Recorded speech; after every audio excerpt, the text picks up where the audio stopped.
Welcome back to Food for Life, where the food isn't just for the belly. My name is Jennifer Shepler, and today's topic is online dating.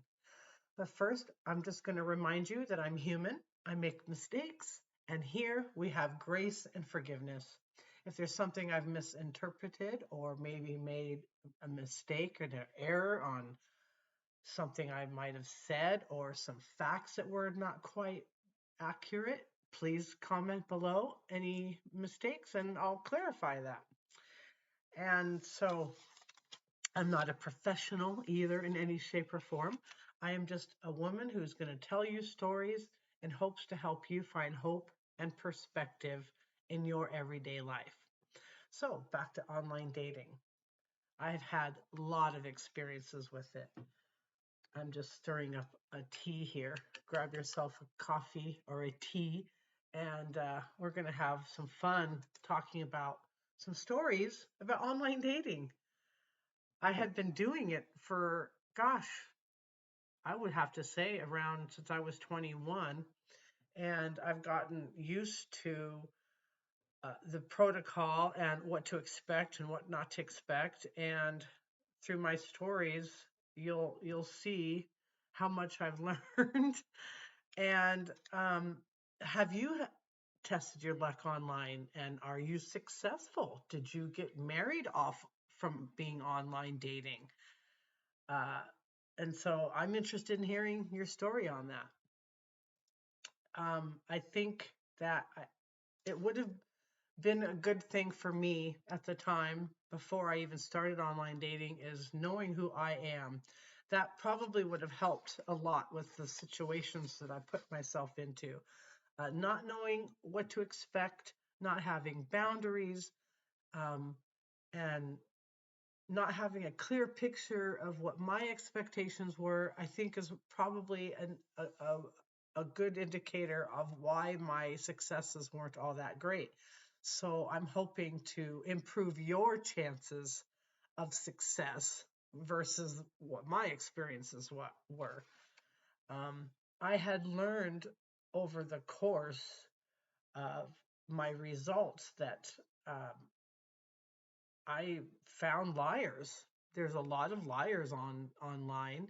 There's a lot of people looking for agendas. And so my experiences have proved to me that online dating for me is no longer applicable. I'm just not interested anymore. One of the experiences was that I had met a man online and ended up getting married, and it was not what I expected because of lies. And then I had a shocking date, which were based on lies.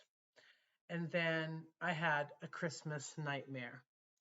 So I've learned over over the years what to look out for. So let me indulge you on some interesting situations. So I'm just going to talk about two of the dates. And I don't know really to call them the worst dates or the best dates because I've learned so much from each one. Uh, the first one I'm going to call a shocking date. And this was based on lies also. And so I'm talking to this fella and we're hitting it off. Like we just talk about all kinds of stuff. And I've probably talked to him, I'd say a good month or two. And he was in the area. And we both decided to fly in and meet at Seattle and then go for a date.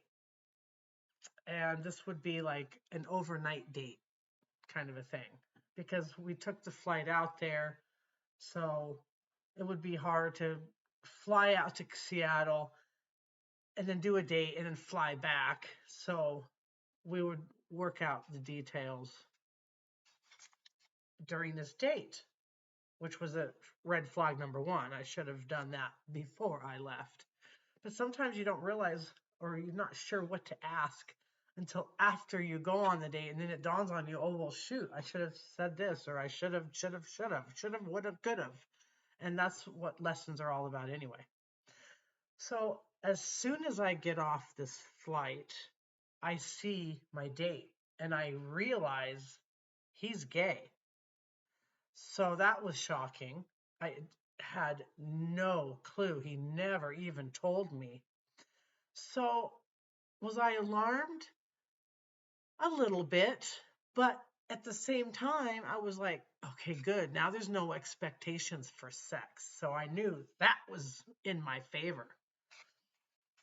But he didn't explain to me what our date was. All he said was, you can wear whatever you want, and I mean whatever you want. And I'm like, okay, I don't know what that means. So when I packed for nice clothes. I packed for everyday clothes. I didn't know what to expect. He wouldn't tell me any details. He just says it's a surprise. That should have been a little red flag too. But you got to remember, when I'm in my foggy days, I'm just not putting things together. I'm naive. I'm stupid, if you want to call it that. So we get to this secret place, and I realized why it's a secret because they first have a orientation, and they're telling us, and I'm still like no clue what an orientation was. He says, this is a private affair. There's certain rules, and certain rules where you are to stay with your partner that you came with, and you are to leave with your partner that you came with. So I thought, okay, well, that sounds normal to me. And then we go into the dancing room, and there's lots of people dancing and having a great time. And I'm like, this is really cool. And then I see a topless lady walk by me, and I'm like, whoa, where am I? Well, it didn't take until later that evening when I realized this guy, this gay man, had taken me to a swingers club. And that was shocking. Like, I was pissed, to say the least. I was not happy. It is not my scene, and I was very uncomfortable. And on top of it, with a guy who's gay. So clearly he's there for his agenda. And I am just like, don't know what to do. I'm kind of like, he drove me to this place. I had no idea where it was.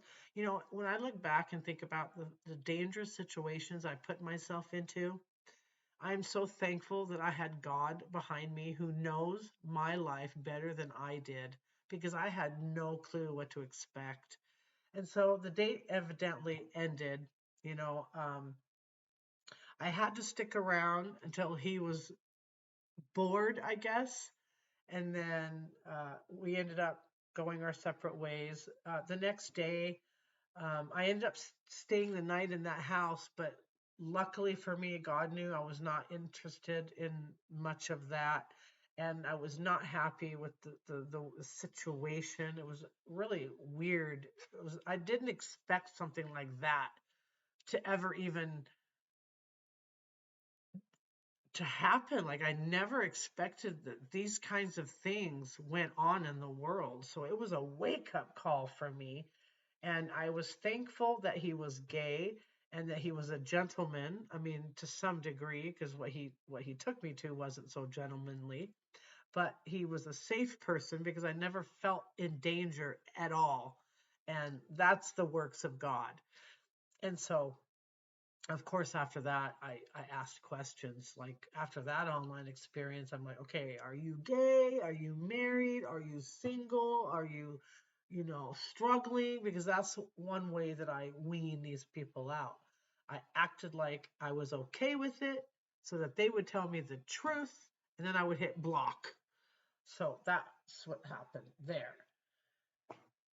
And I think part of two is, knowing that I didn't know what my identity was, I was also impatient with the process of online dating. And online dating, in my opinion, you need to be a little bit more patient with it because you're talking to somebody who wants to tell you what you want to hear rather than the truth because they're afraid that you're not going to pick them. So they're going to do whatever they can to make them look good so that you pick them. And that's where I think that you need more patience as an online dater versus somebody you just met on the street where you can get that vibe right away. You don't get a vibe when you're online dating. And that's one of the things that I learned the hard way. And that's why I ended up marrying a man that I met online. I believed what he said to me. I believed everything because I'm not a liar. I just assumed he was being honest. Why lie? I always couldn't understand why people want to lie about themselves online when you're going to end up with somebody who's not compatible to you because you're lying. So I'm asking those who lie online, wouldn't it be better to be honest so that you could find the right person than be a liar?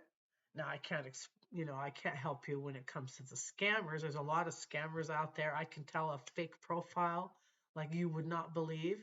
But if I were to sit here and give you all those tips, people that go online and scam will take those tips and readjust it. And I don't want them to know. I don't want them to know that I've caught on to it. So that's kind of like a thing that I've learned over the years what to look for. And and I will tell you right now, if they look like professional photos, they're not real people, period. So that's just one little tidbit. And I'm sure many of you probably already know that. So let me tell you about the Christmas nightmare. I don't know whether to say that this is the worst best date or if it was the best worst date. So I'll let you decide what you think. But I call this the Christmas nightmare. So I went online once again, looking for love in all the wrong places, because that is right on exact. That is my motto for the online dating. And so I met up with a guy and we hit it off. Once again, everything seemed nice and great. And this was one particular year of Christmas that, life was just hard. I was struggling. And of course, we didn't really have much for Christmas. Another dollar store Christmas and just struggling. Like it's been a problem for a few years now. And and I just happened to meet up with a guy that was having the same issue. He's like, I love Christmas, but I got no one to spend it with. And I'm like, right? I'm right there with you. And he says, well, why don't we spend Christmas together? And he lived in a town that wasn't very far from me. So I knew that my chances of success were probably a little bit better than somebody like out of state or, just somebody, just anybody. So we decided, let's get together. He says, I want you to bring your whole family, and this is where I lived, and let's just do everything together. I'll go out right now and I'll go shopping. I'll get us a Christmas tree and we'll trim that and we'll just spend Christmas together. No expectations. I said, cool. And the kids were up for it. My daughter and my son came along. My son was around, I'm guessing 5 or 6, and my daughter was a teenager and she had a boyfriend, and the guy says let him come too. So I was really happy about that because I thought, well, if anything goes wrong, my daughter's boyfriend will help us out. So we all go and we show up, and this guy's got a really nice place. Like it's impeccable, not a drop of dust anywhere. Like you could tell he's got money. And then at the top in his kitchen, he had a beautiful kitchen. At the very top that kind of followed the shape of his kitchen was a whole bunch of alcohol. Like he looked like he had a bar. It was really well done. And the first thing I did catch on to was, ooh, is he really an alcoholic? But I think he was just a guy who wanted to show that he had money because he had, two of everything. And then he had a mirror behind it, which made it look like he had like 15 bottles when he really had only 6.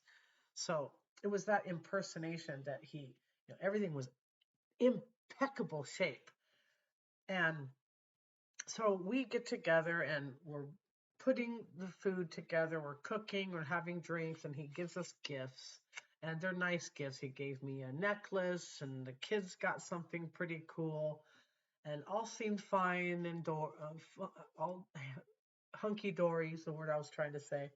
And towards the evening, we go downstairs and we're just getting, quiet time so that we can get to know each other. And we go into his room, but there is no expectations. We never planned on having sex or anything. We were just laying on his bed and talking. And we did sit close. And so he had his dog, and his dog jumps up on the bed, and he has this really nice duvet, and he's really anal about everything in his house. Don't sit there. Wipe up after what you're doing. Oh, there's a crumb on the floor. Make sure you pick that up. So right there, I'm thinking, okay, this guy is way too neat freak for me. So I knew that we weren't really vibing in that way because I'm just not like that. I'm not a perfectionist like that. And so, and I understand that people, they work hard for their money, but I mean, I also believe in why have a couch if you're not going to sit on it kind of a thing. So that was my attitude. So right there, I knew that there was discrepancies there. So this dog jumps on his, or gets on his bed with him, and the dog's excited because I'm getting attention from his dog. And I'm like, your dog is getting very excited and he's going to end up peeing on your duvet over this. He's like, no, no, no, no, it's fine. He won't pee. He won't pee. Sure enough, he pees. So then he flips out. Where do you go? What's happening here? What's going on? I can't believe this dog did that. And I'm like, well, I told you when people get close like that, dogs can sense that. And so when they get excited, they pee. Well, he had no idea. He didn't understand that. So he goes, well, I'm going to throw this duvet in the washing machine. So he throws it into the washing machine. In the meantime, my daughter comes downstairs, and one of the first things he says is, are you pregnant or just fat? I couldn't believe that. I'm like, what? I'm like, that is the rudest thing you can say to my daughter. So we had a big blowout over that. Like, I just couldn't believe it. My daughter wasn't fat and she wasn't pregnant. So I don't know what this man had in his mind, but all I can say is maybe he was really mad about the duvet and took it out on her. So that wasn't the end of it. So he finally gets the duvet washed and he pulls it out and sticks it in his dryer. And I'm like, you're not going to want to do that. He goes, I know what I'm doing. I'm like, but the dryer will burn it. No, it won't. So by now we're on pins and needles. He's throwing fits. And I'm getting ready to like let the kids know, I don't know if this is really going to work out so much. So I'm letting the kids know that it's a possibility that we're going to leave because I don't like the way this guy's acting. He's really getting mad over little things that happen in life. And so, sure enough, the duvet by now is dry and he pulls it out and there's this big brown burn on it. And he just loses it. What? What the F? And I mean, he's flipping out. And I'm like, look, I told you not to put that in the dryer. He goes, I want you out of my house now. So we're like, oh my gosh, this is 11:30 at night. And we had just spent the day with this guy, eating, opening presents, and he flips out over this duvet that his dog created when I warned him about the dog. He says, take it all. So he kicks us out of his house. He gives us our gifts, fills up my trunk full of the food, turkey, desserts, all the food that comes with it, and says goodbye. And I'm getting in my car and we're all looking at each other like, what just happened here? All because of this duvet. Everything was fine until that duvet got peed on. And so we end up driving home and we're laughing because we can't believe this guy just flips out over a blanket. And now I'm driving home at midnight and it's Christmas morning at this point, so it's Christmas Day on midnight, and I turn on the radio and hear Christmas music, and I look at the kids and I'm like, well, let's look on the bright side. We've got a trunk full of food, we've got presents, and now we can go home and eat food and trim our tree and we'll open up our presents that we have at home. And we're all just laughing about the whole situation. And that's when it starts snowing. So I like to think of that as the Christmas nightmare where we got plenty. It was a blessing in disguise. Can you believe that? Like, so I don't know if that was the best worst date because we ended up getting all this stuff that I was not expecting, or was it the worst best date because he was such a jerk, but we ended up coming out blessed. So that was that experience. Yeah. I have had not too many good experiences after that. I learned real quick to start asking questions. And by the time I finally figured out what I was doing wrong and knowing I was looking for love in the wrong places, and I kept meeting guys who were liars and or scammers, that I was done with online dating and I have never looked back. It's just I'm so disgusted by it. However, I do know a lot of people who've had great successes. And so I can only assume, what it is that they're doing that's right versus what I'm doing that was wrong. And that's knowing what you want, knowing who you are, and what your expectations are, and go from there. And that's, I wish I could look back in time, but you can't do that. You can't go back and wish that you could have done it differently. But I at least learned what to avoid and what to look for. So I've picked out two scriptures that talk about what does God say about online dating. Now, of course, God back then didn't have online, but the messages still pertain to today. And I chose Matthew 7:15. It says, beware of false prophets who come to you in sheep's clothing, but inwardly are ravenous wolves. And that's exactly what happened on the nightmare on Christmas. He had sheep's clothing. Oh, I want you to come over. Let's spend Christmas together. There's no expectations. Um, that was the sheep's clothing. But the ravenous wolf came out when something small happened and it set him off. And he kicks us out in the middle of the night. That's a wolf in sheep clothing. So luckily, I had God on my side and it worked out in my favor. It could have been a lot worse.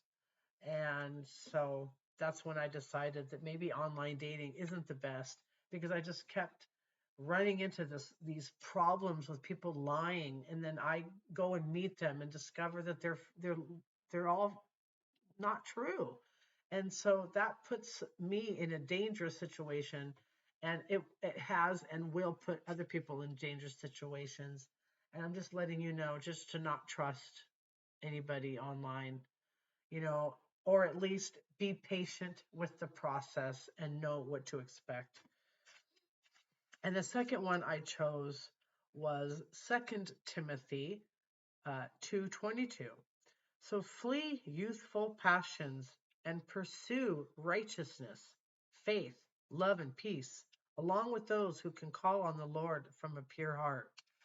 And if I had asked Jesus at that time, if I hadn't put God in the back burner all the time, God, is this the right person for me? I'm sure he would have said something or given me some kind of notation that this isn't going to work out for you. But because I am strictly wanting to go by what I think and what my life should be like, and my plan and my understanding was give a guy a chance, And so I learned what could go wrong with that kind of an attitude. So know who you are, Look for the warning signs. And with warning signs, that comes with the patience of the process. And you will end up with a much better match than I ever did. So I hope my my lessons on online dating has given you something to think about on what you're looking for and how you're going to find that person. So like and subscribe if you enjoyed this topic. And we're going to do a motivational moment again. And let's see what happens here.